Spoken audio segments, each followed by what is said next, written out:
Ang mga kwento ng pag-ibig, kwento ng buhay, at kwento ng pag-asa dito sa Barangay Love Stories. Love Stories.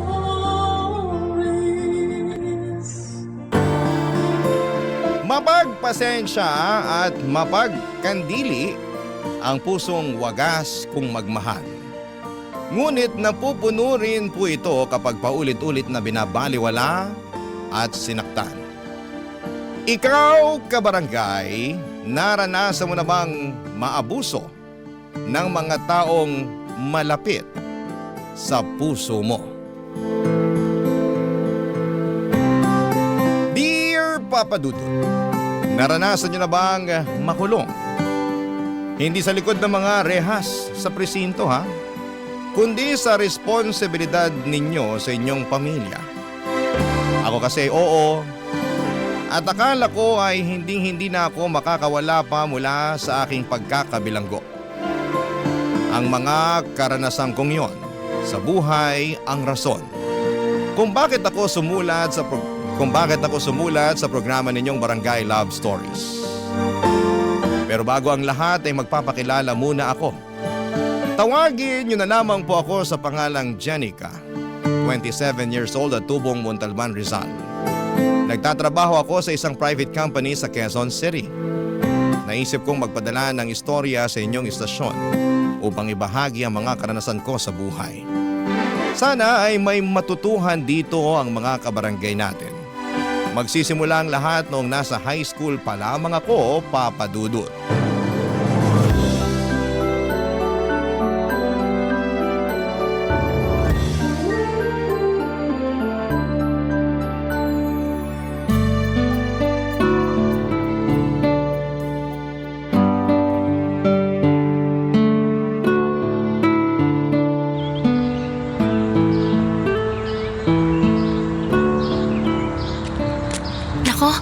Sana magustuhan ni nanay itong mga binili kong pastillas mula sa baon ko. Alam ko kasi na paborito niya to eh. Iba-iba pa yung kulay ng pambalot. Nakakatuwa namang tingnan. Ayun, nandito na ako sa bahay. Nandito na po ako! Oh, bakit ngayon ka lang? Kanina pa kita hinihintay ah. Ano po kasi, dumaan pa po ako sa tindahan ni Aling Sonia kasi nakita ko kaninang umaga na may tinda sila ng mga paborito niyong pastillas. Ito, kaya binilhan ko po kayo, Nay. Alam ko pong paborito niyo yan eh. Salamat.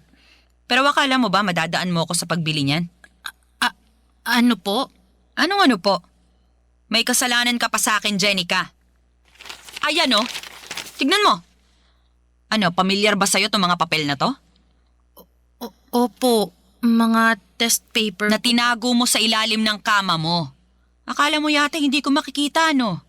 Malas mo kasi naglinis ako ng kwarto mo kanina. Kaya nakita ko itong mga test paper na to. Bago lang to ah. Kamakailan lang. Sinadya mo ba tong itago sa akin kasi ang bababa ng mga score mo? Ano po kasi? Pasensya na po kayo, Nay. Anong pasensya? Paano ko mapagpapasensyahan tong mga to? Sabihin mo paano? Teka, kuhanin na ng card nyo ngayon, di ba? Opo. Patingin ako. Po? Patingin ako ng card mo, Jenica. Wag na wag mong itatago sa akin yan katulad ng pagtatago mo nito mga test paper na to, ha? Akin na, dali! Sandali lang po. Kukunin ko lang po sa bag, Nay. Namumuro ka na talagang bata ka. Asa na? Ito na po. Ito na po.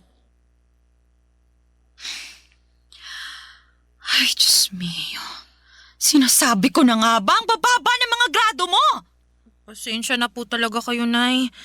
Pero wala naman po akong bagsak. Kahit na, pasang-awa lang naman to mga grado mo. Paano hindi magiging ganito kababa mababa rin ang mga score mo sa test? Bobo ka ba? Po? Ang sabi ko, bobo ka ba? Kasi mga bobo lang naman na nakakakuha ng mga ganitong grado. Pati na rin ang ganitong score sa test. Sobra naman po yata kayo, Nay. Sobra na kung sobra, pero may karapatan naman akong sabihin yon dahil sumobra na rin ang kabobohan mo. Bakit hindi mo tularan ng Kuya Jason mo? Sakto lang din naman po yung mga grade ni Kuya. Di naman ganun kataas, pero bakit ako lang po yung pinapagalitan ninyo? Grabe naman po kayo magalit sa akin, Nay. Wala naman po akong bagsak. Ba't nakuha mo pa talagang mga tuwiran, ha? Nagsasabi lang naman po ako ng... Kumpara naman sa kuya mo, mas marami naman siyang kayang gawin kesa sa'yo.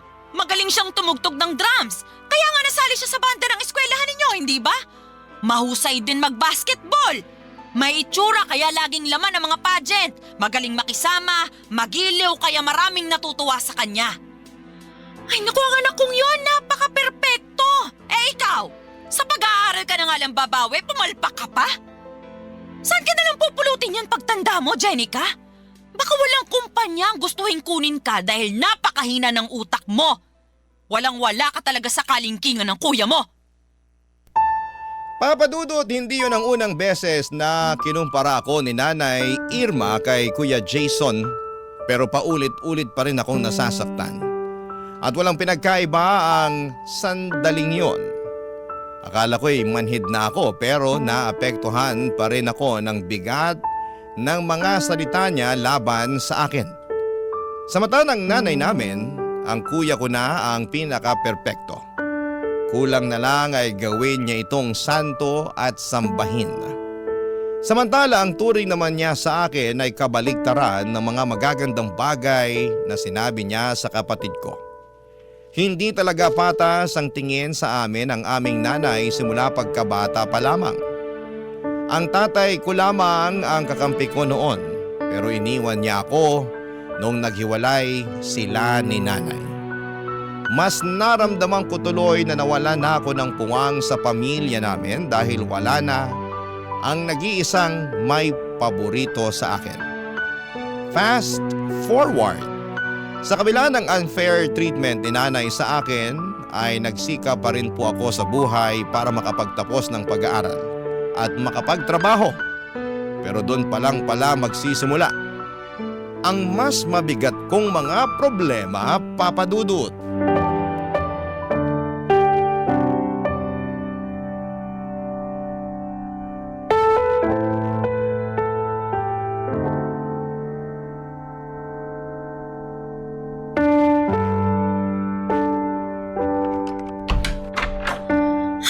Pambihira namang Pilipinas to.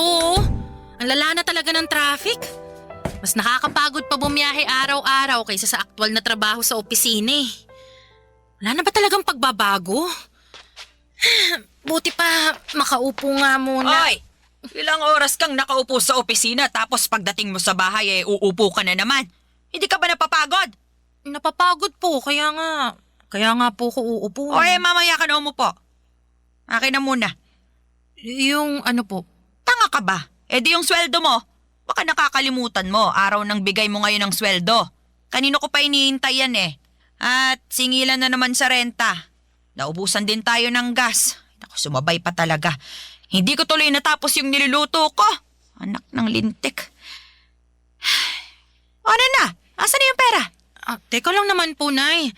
Kukunin ko po muna rito sa wallet ko. Naku, bagal-bagal mo talaga. Ito na po, Nay. Akin na. Anak ka ng tukneneng, bakit ganito lang? Po? Sabi ko, bakit ganito lang? Wala ka na bang idadagdag dito? Wala na po, Nay. Sagad na po yan. Kakasabi ko lang, di ba? Singilan na ng renta tapos naubusan pa tayo ng gasol. Hindi ko naman po sagot yung pagbili ng gasol, di ba? Toka po yan ni Kuya, kaya bakit parang balak niyong kunin dyan sa sweldo ko? Bakit hindi? Maliit lang din naman ang ibinigay ng kuya mo. Kaya pambili lang yun ng bigas. Wala na rin yung panggas, hindi na kasya. Di naman po yata tama na sa akin kayo maghahanap ng extra na pera. Dapat po kay Kuya. Bingi ka ba talaga o ano? Maliit nga lang ang nabigay ng kuya mo. At tingin ko, wala na siyang malalabas pa, kaya sa'yo ko na lang sana kukunin yung pambili natin ng gas. Wala na nga rin po kung malalabas, Nay. Ano wala? Dapat meron! Ha? Ano pong sinasabi niyo? Hoy, Jenica, alam naman natin na mas mataas ng kaunti ang sinesweldo mo kaysa sa kuya mo. Dapat may extra na pera ka, lalo na sa mga ganitong panahon. Yung nagkukulang ng ambag ang kuya mo. Hinay, hindi naman po itong unang beses na nagkulang ng ambag si Kuya sa bahay natin eh. At saka sa lahat ng yun, palagi akong sumasagot. Akong nag-a-adjust. Kahit nga wala na sa budget ko, pinipilit kong magbigay. Pero mali naman po yata na ako lang palagi yung pinapasalo nyo. Lalo na ngayon na wala rin akong mailabas. Di rin po katwiran na mas mataas yung sweldo ko kaysa kay kuya. Magkano lang naman yun, Nay? Teka, nanunumbat ka ba? Hindi po. Wala pong panunumbat doon. Anong wala? Iyon ang tinutumbok mo eh. Ang dami mong sinasabi. Responsibilidad mo naman talagang mag-ambag sa pamilya natin. Pero responsibilidad din po ni kuya yun. Kaya bakit ako lang yung pinupukpok nyo, Nay? Pag si kuya, sakto lang ang inaambag o kaya kulang, wala naman kayo masyadong sinasabi. Pero pag ako, sangkatutak na sermon yung abot ko sa inyo. Aba, intindihin mo, may ibang pinagkakagastusan ng kuya mo. Nabanggit na niya sa akin na may gala sila ng girlfriend niya para raw sa anniversary nila. Magbi-beach daw. Syempre mapapagastos siya, kaya ikaw na muna ang magbigay. Pagbigyan mo na ang kuya mo, wala ka namang pinagkakagastusan eh. Tsaka, hoy, Jenica, paalala ko lang, huwag ka muna magpapamilya ha. Aha? Po, paano naman po napunta dyan ng usapan, Nay? Gusto ko lang paalalahanan ka. Kasi ang baba ng sweldo mo, ni hindi ka nga makapagbigay ng sobra rito sa bahay tapos magpapamilya ka pa. Baka mapabayaan mo lang ang magiging anak mo kasi saktuhan lang naman palagi ang kinikita mo. Kawawa naman ang magiging apo ko sa'yo. Papa Dudut, wala pa sa isipan ko ang magkaroon ng sariling pamilya dahil sa nakaatang na responsibilidad sa aking mga balikat. Kaya madalas ay said ang pera ko at wala na halos natitira sa akin kundi pamasahe na lamang. Minsan nga ay pati yun ay kinukuha pa ni nanay kesyo nakukulangan daw siya sa ibinibigay ko. Hindi ko tuloy mapigilang mainggit kay kuya dahil kung magkano lang ang maibigay niya ay wala nang sinasabing malala sa kanya ang nanay namin. Sa bagay, ano pa ba ang dapat kong asahan paborito nga siya kesa sa akin. Bukod po sa pinansyal na aspeto ay tumutulong din ako sa mga gawaing bahay lalo na kapag day off ko. Pero hindi yon ma-appreciate ni nanay at malimit pa rin niya akong ikumpara sa kapatid ko. Kaya nga nasasaktan ako ng husto dahil akala ko ay gagaan na ang pakikitungo niya sa akin lalo't may silbi na ako sa pamilya namin. Ngunit hindi pa rin pala at sa bawat araw na dumaraan, nadaragdagan lamang papadudot ang samaan ng loob ko sa sarili kong ina. Barangay Love Stories. Barangay Love Stories. Papadudot, akala ko noon ay sa mga pelikula lamang makikita ang mga magulang na may lantarang paborito sa mga anak nila kahit na pareho naman ng galing ang mga ito sa sinapupunan nila. At nung personal ko na nga yung naranasan ay napasabi na lamang ako na nag-e-exist pala ang bagay na yon sa tunay na buhay. Kaya nga kahit ayokong mainggit sa iba kong kaibigan at katrabaho na merong mabuting relasyon, sa kanilang mga nanay ay hindi ko pa rin napigilan ang aking sarili. Tao lamang ako, Papa Dudut, nakakaramdam ng pagkainggit, lalo't meron din namang dahilan. Sa kabila ng lahat ay nagpaka-bigger person ako. Inunawa ko ang nanay ko sa abot ng aking makakaya. At para hindi tuluyang masiraan ang ulo kakabuhat sa mga responsibilidad ko sa pamilya namin, natutuhan kong bigyan ng sarili ko ng pagkakataon na makapaglibang-libang naman. Pero hindi ko akalain na pati yun ay mamasamain pa ng magaling kong ina, Papa Dudut.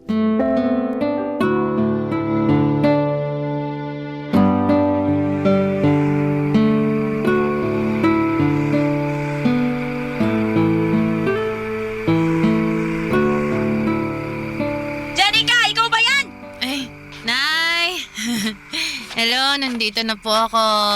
Bakit ngayon ka lang? Sira na ba ang orasan mo at hindi mo na namalayan kung ano oras na? 12:00 na ng madaling araw ah! Alam ko naman po yun kasi di naman po sira yung orasan ko. Tingnan nyo. Bagong bili pa tong relo ko. Tingin niya ako niyan. Aray ko naman po, dahan-dahan lang, Nay. Ka talaga ng tatay mong siraulo. Bago nga tong relo mo at mukhang mamahalin pa. Kailan mo to binili ha? Sabihin mo, at magkano bili mo rito? Nung nakaraang araw lang. Kalma lang kayo, Nay. Mura lang naman po yan. Magkano nga? Di, 5,000. 5,000? Para sa relo? Tapos, natuto ka ng uminom ng alak? Kaya ba ngayon ka lang dumating kasi uminom ka pa, ha? Sagutin mo ako, Jenica! Opo, Nay. Nagkaayaan kasi yung mga katrabaho ko na nagumimik. Sumama na po ko kasi wala naman pong pasok bukas. At magkano ang nagastos mo, ha? Po, Magkano ang nagastos mo dyan sa gimmick-gimmick nyo na yan? ano? Maliit lang naman po. Mga 2,500. 2,500? Aba, ano maliit dyan? Marami ka nang mabibili dyan kung binigay mo na lang sana sa akin. Pati yung pinambili mo ng lintik na relo na yan. Jenica, 5,000 rin yun. Sana sa akin mo na lang ibinigay. Nay naman, palagi na lang po ba sa inyo, sa bahay o sa pamilya natin mapupuntang sweldo ko? Paano naman po ako? Paano naman ang sarili ko eh? Ako nga po yung nagpakahirap sa pagtatrabaho. Tapos... Tapos ano? Ayan ka na naman eh. Hirap sa'yo, akala mo kung sino ka malaki ang sweldo kung makapanumbat. Hindi po ako nanunumbat. Nagsasabi lang po ako ng totoo. Walang totoo sa mga sinasabi mo. Puro ka lang pagmamataas. Bakit si kuya? Ano si kuya mo? Pag si kuya ang bumibili ng mga bagong gamit niya, kahit na mamahalin at kahit na magkulang ang inaambag niya rito sa bahay, ayos lang sa inyo. Suportado niyo pa nga eh. Narinig ko, sinabi niyo pa sa kanya na nailibre naman niya ang sarili niya dahil nagpapakahirap siyang magtrabaho para sa pamilya natin. Ako rin naman po Nagtatrabaho rin naman po ko, Nay. Nag-aambag din ako dito. Tumutulong ako sa mga gawaing bahay pero bakit parang wala akong karapatan na bilhan ng sarili ko gamit ang pera na pinaghirapan ko? At bakit naman nasali rito ang kuya mo? Labas naman siya sa usapan. Yan ang hirap sa inyo, Nay. Pagdating kay kuya, nagmamalinis kayo. Ano ba pinagsasasabi mo? Ang pinag-uusapan natin dito, yung pagbili mo ng kung ano-ano, samantalang malaki ang pangangailangan natin dito sa bahay. At yung pag-inom mo ng alak, kababae mong tao lasinggera ka. Tapos ano, kasama mo mga katrabaho mo ka mo? Ilan ang lalaki sa mga yon, ha? Sagutin mo. Bakit niyo po ba gustong malaman? Sagutin mo, sabi, ilan ang kasama niyong lalaki? Ilan kayo lahat? 8 po. 3 kami mga babae at... Napakalandi mo talaga! ano pong sinabi niyo, Nay? Saan naman po galing yan? Ano hindi ko sasabihing malandi ka? Sino bang matinong babae ang sumasama sa mga lalaki para makipag-inuman? Wala naman po kaming ginagawang masama eh. Uminom lang, nagkasiyahan. Kahit na! Nung panahon namin, magkahawak lang ang mga babae at lalaki. Pinapakasal na agad ng mga magulang. Ganoon kami kakonserbatibo nung araw. Pero ngayon, napakawalang yan ng mga kabataan. Jenica, ayus-ayusin mo lang talaga, ha? Baka isang araw umuwi ka na lang dito sa bahay na umiiyak at sasabihin ginahasa ka ng mga kainuman mong lalaki. Kapag nangyari yun, Jenica, naku! Baka palayasin pa kita sa pamamahay natin. Papadudot, pakiramdam ko ay wala na akong karapatang magsaya dahil lamang sa hindi pareho ang nararamdaman namin ng pamilya ko. Lalo na ng nanay ko. Yun bang dapat kong malungkot at miserable sila ay ganoon din ang maramdaman at estado ko sa buhay. Kaya nga sakal na ako ng mga panahong yon. Pakiwari ko ay sarili kong pamilya ang pumapatay sa akin. At pag hindi ako gumagawa ng paraan upang kumawala sa kanila, ay baka tuluyan na akong masiraan ng ulo. Kaya nga para hindi mangyari yon habang meron pang natitirang kaunting pagkatino sa isipan ko at pag-asa sa puso ko, ay nag-decide akong planuhin ang pagsasalba sa aking sarili. Hindi madali para sa akin ang bagay na yon dahil nga mahal na mahal ko ang pamilya ko. Kahit na hindi kami pareho ng nararamdaman sa isa't isa. Pero ginawa ko pa rin at bilang unang hakbang ay kinausap ko nga si Kuya Jason Papadudut.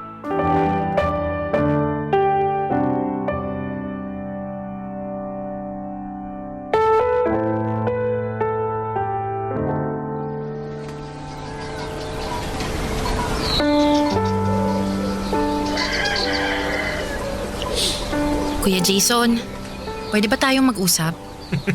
Hindi pa ba tayo nag-uusap? Ayun kinakausap mo na ako. Bakit ka pa ba nagtatanong? Seryoso ako. O bakit? Seryoso rin naman ako Itong mukhang to, mukha ba nagbibiro? Tungkol ba kasi saan ang gusto mong pag-usapan natin? Parang biglaan naman yan. Ano kasi, matagal ko na tong pinag-iisipan. Tapos, nitong nakaraang gabi, nakapag-decide na ako na gusto ko na talagang gawin yung bagay na to, kuya. At kailangan mo tong malaman. Teka, ano yan ha? At saka, bakit kailangan ko malaman yan? Dahil magkapatid tayo. Ano nga kasi yun? Dami mo pang paligoy-ligoy eh. Kuya, gusto ko nang umalis sa bahay natin para bumukod. Seryoso ba yan? Oo, seryoso ako. Kaya mo na ba sarili mo? Oo naman. Malaki na ako. Hindi na ako bata. At saka, naipon din ako. Talaga? Magkano? Ha? Magkano ipon mo? Kasi, utang ako. Ha? Bakit naman kita pauutangin? Magkapatid kasi tayo, tsaka kailangan ko kasi ako na yung alis ng bahay natin. Teka, anong sabi mo? Magpapakasal na kami ng girlfriend ko at gusto na naming bumukod ng bahay kaso kinulang yung pang-down namin dun sa rerentahan naming apartment eh. Sakto, nabanggit mo may ipon ka kaya ayun. Utangin mo muna ako. Huwag ka na umalis sa bahay natin kasi walang kasama si nanay pag umalis ako. Kawawa naman yun. Bakit ka pa aalis? Dito na lang kayo tumira ng girlfriend mo sa bahay. Ako na lang ang aalis, kuya. Hindi pwede kasi ayaw ng girlfriend ko na makisama sa biyenan niya kaya gusto niya bumukod kami. Saka gano'n naman pag mag-aasawa, di ba? Dapat naman talaga nakabukod. Wala ka pa namang asawa kaya ikaw ang wag umalis. Maawa ka naman sa nanay natin pag iniwan mo siya mag-isa. Gusto mong maawa ko kay nanay. Sa akin ba? Naaawa ka? Ha? Kuya, alam mong hindi mabuti ang pakikitungo sa akin ng nanay natin. Naririnig mo at nakikita mo kung paano niya ako tratuhin, di ba? Kulang na nga lang, isuka niya ako sa pamamahay natin eh. Kulang na lang palayasin niya ako. Di lang niya magawa kasi nakakapag-ambag ako ng pera. Sa ating dalawa, kuya, ikaw ang mas paborito niya. Kaya bakit ako yung kailangan maiwan dito sa bahay para samahan at alagaan siya? Hindi lang naman ako ang anak niya. Hindi ka rin naman talaga marunong umintindi, no? Mag-aasawa na nga ako at ayaw na mapapangasawa ko na makisama kay nanay. Baka araw-araw mag-aaway lang sila eh. Maging sakit ko pa sa ulo. Ikaw na wala pang asawang dapat umintindi sa sitwasyon. Saka anong kinalaman ng trato ni nanay sa'yo at pagiging paborito niya sa ating dalawa? Hindi ko naman kontrolado isip nun.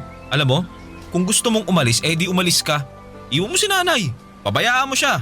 Wala kang konsensya. Wala kang pagmamahal sa magulang mo. Ako pa talagang walang konsensya at pagmamahal sa magulang natin, ha? Bakit? Sino pa ba? Alam nga naman ako. Basta pautangin mo ako. Papadudot, wala akong nagawa nang magdesisyon si kuya na umalis sa pamamahay namin kesyo gusto na raw niyang mag-asawa. At bilang nag-iisa na lamang niyang kapatid ay ako ang naiwan sa bahay para alagaan ng nanay namin. Simula noon ay pakiramdam ko ay lalo akong nawala ng kalayaan na gawin ang mga bagay na gusto ko dahil nakabilanggo ako sa mga responsibilidad sa pamilya namin na ako lang mag-isa ang pumapasan. Hirap na ako, Papa Dudut, pero gusto kong humingi ng saklolo pero wala akong mahinga ng tulong. Noong kami na lamang dalawa ni nanay sa bahay ay lalo kong naramdaman ang pag-ayaw niya sa akin. Pero kahit na ganon, ay hindi ko pa rin siya magawang iwanan kagaya ng ginawa ni kuya. Matanda na kasi noon si nanay at madalas na ring magkasakit. Hindi ko maatim na pabayaan na lamang ang nanay namin dahil mahal ko siya. Barangay Love Stories. Barangay Love Stories. Papadudo, tulad ng sinabi ko ay mahal ko pa rin si nanay kahit na halata namang hindi niya ako mahal. Inaasikaso at inaalagaan ko pa rin siya sa abot ng aking makakaya. At kahit na si Kuya Jason ang paborito niya ay hindi na ako nagdamdam masyado. Sa halip ay hinayaan ko na lamang siya sa gusto niya dahil alam ko na hindi ko na mababago ang isip niya. Ginawa ko na lamang ang papel ko sa buhay niya bilang isang anak. Nagtrabaho ako ng mabuti at nagbigay ng sweldo sa nanay ko. Tumutulong sa bahay namin pag day off kahit na paulit-ulit niyang sinasabi na hindi niya kailangan ang tulong ko. Sa kabilang banda ay ramdam ko na kailangan talaga ako ni nanay. Lalo pa noong biglaan siyang na-stroke Papa Dudut.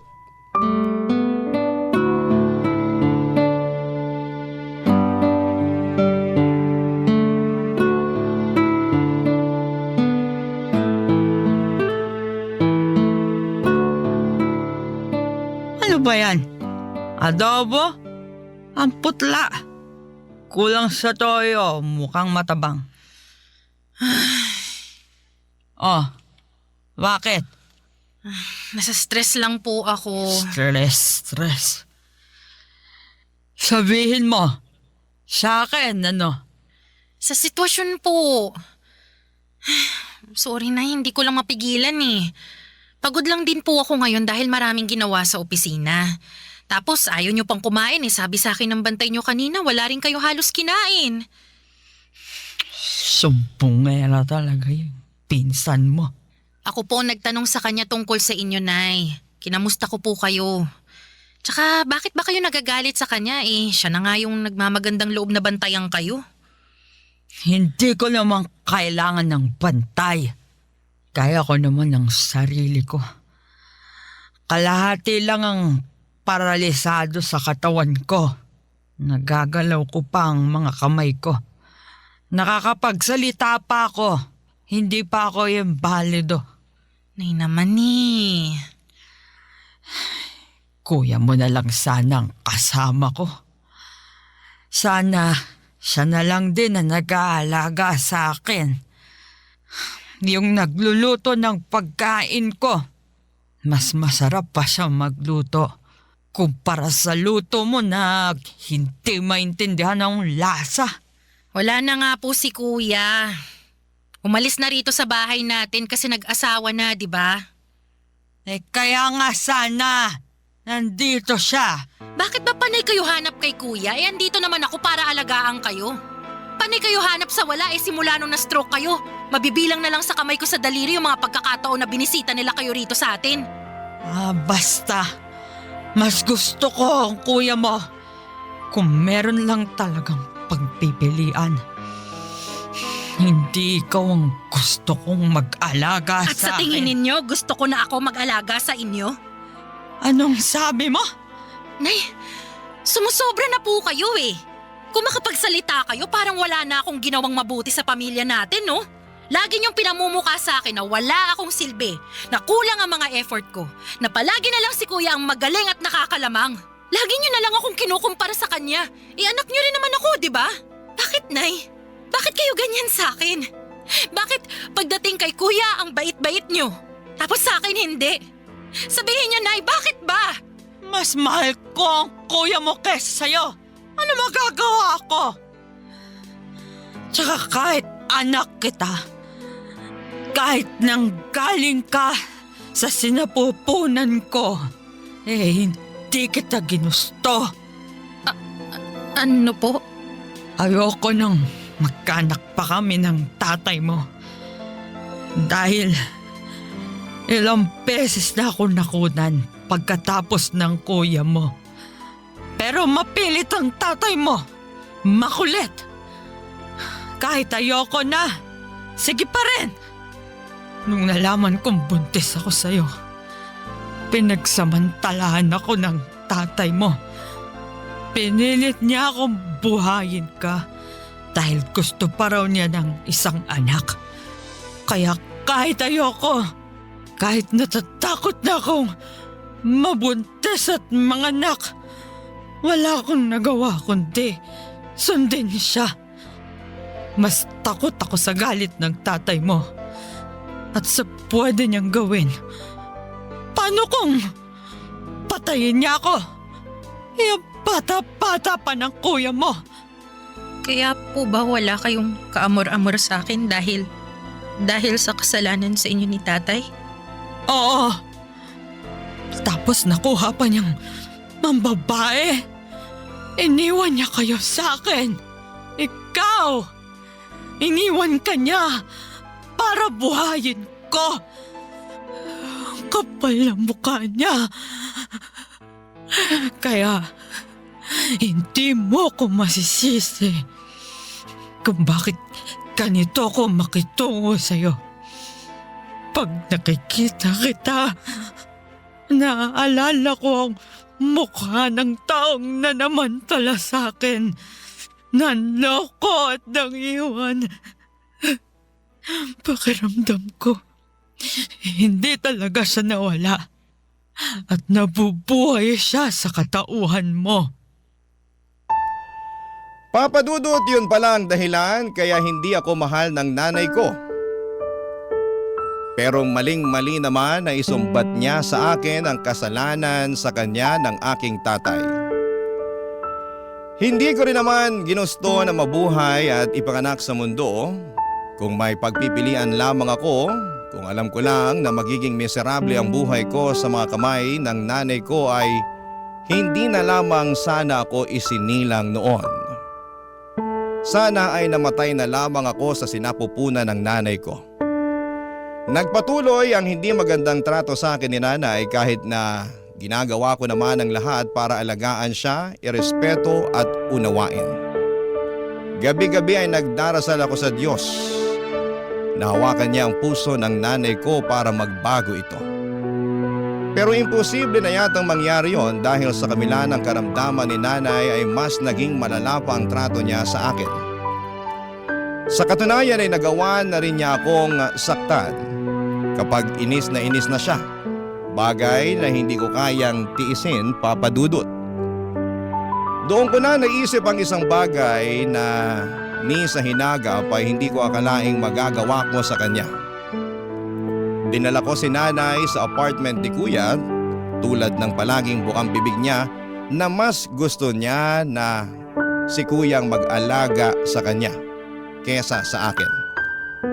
Bukod doon ay dala-dala ko rin ang iba niyang mga gamit, damit at gamot. Nagpatulong na lamang ako sa pinsan ko para madala siya sa nirerentahang apartment ng kapatid ko. Nagulat na gulat sa pagdating ko.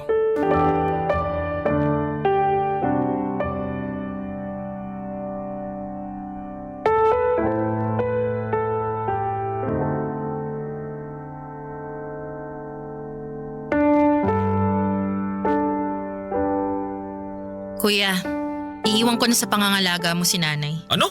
Sisiraan ka na ba ng ulo? Oo, sirang-sira na dahil kahit anong gawin ko. Kahit na nagpakabuti akong anak, maging maunawain, gawin ang lahat para makuha ang loob ni nanay, kulang pa rin. At kahit kailan, hindi ako magiging sapat sa kanya. Abot langit ang galit sa akin ni nanay, kaya galit na rin ako sa kanya. Tsaka ikaw naman ang palagi niyang hinahanap eh. Grabe. Naaaning na ako sa kakapakinig sa iyak niya na sana raw ikaw ang nag-aalaga sa kanya sa bahay. Kahit na nandun naman ako. Kaya oo kuya, sirang-sira na ang ulo ko. Hindi ko na alam kung saan lulugar sa pamamahay natin at sa buhay niya. Kaya ayan, tinupad ko na yung matagal niyang hiling. Dinala ko siya rito sa bahay niyo para maalagaan mo. Para namang hindi yata tama yung gusto mo mangyari, Jenica. Di mo pwedeng basta-basta iwan dito si nanay at… At bakit hindi? Nanay mo rin naman siya, di ba? Anak ka rin niya. Paboritong anak ka pa nga eh. Oo nga, pero… Basta. Iiwan ko na siya sa'yo. Aalis na ako sa bahay natin at magpapakalayo-layo. Kuya, pagod na ako. Pagod na akong makisama sa tao na hindi naman ako minahal. Na hindi naman ako tinuring na anak. Pagod na akong magsakripisyo, umunawa at makulong na parang isang bilanggo sa responsibilidad para sa pamilya natin. Samantalang ikaw nagagawa mo lang ang gusto mo. Dapat nga matuto ka ring alagaan si nanay eh. Dahil nagawa ko ng parte ko sa kanya bilang anak niya. Jenica naman! Wala akong alam sa pag-aalaga kay nanay. Problema ba yun? Di alamin mo. Ikaw nang bahala. Diskartehan mo na, total. Lagi namang sinasabi ni nanay na magaling ka. Di patunayan mo. Ipakita mo sa kanya. Kasi ako kuya, nagawa ko na yan eh. Hindi nga lang niya na-appreciate, kaya ayoko na. Suko na ako. Panahon na siguro para unahin ko naman yung sarili ko. Marami rin kasi akong gustong gawin eh. Marami akong mga lugar na gustong puntahan pero hindi ko magawa dahil nakatali ako kay nanay. Wala naman sanang kaso na alagaan ko siya kung naging maayos lang din ang pakikitungo niya sa akin eh. Pero Sa araw-araw na lang na ginawa ng Diyos eh. Palala na ng palala si nanay. Nananakit na siya, kuya. Lalo na pag naiinis siya sa akin. Tingnan mo to. Oh, tingnan mo tong braso ko. Ang daming kurot at pasa mula sa mga hampas niya. Sumusobra na siya, kuya. Pagod na akong pakisamahan at tiisin yung ugali niya. Kahit nanay pa natin siya, ayoko na. Kaya kuya, ikaw nang bahala sa kanya. At saan ka naman pupunta? Sa malayo. Sa lugar na hindi ninyo alam para hindi nyo na ako mahahanap.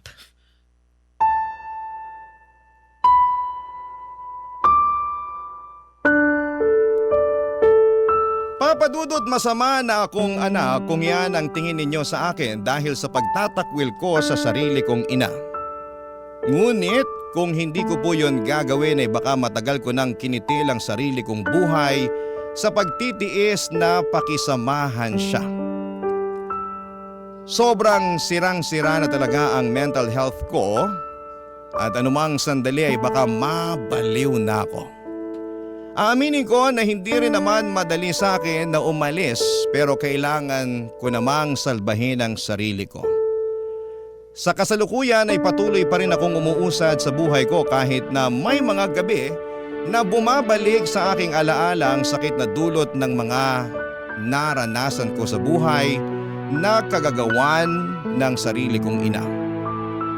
Ngunit tuwing sumasapit ang umaga ay patuloy pa rin po akong humahawak sa katiting na pag-asa sa puso ko na magiging maayos pa rin ang lahat-lahat. Kaya nga bilang unang hakbang, Papa Dudut, ay sumailalim ako ngayon sa counseling. Ang hiling ko na lamang ay mapagtanto ng nanay ko ang kamalian niya sa akin.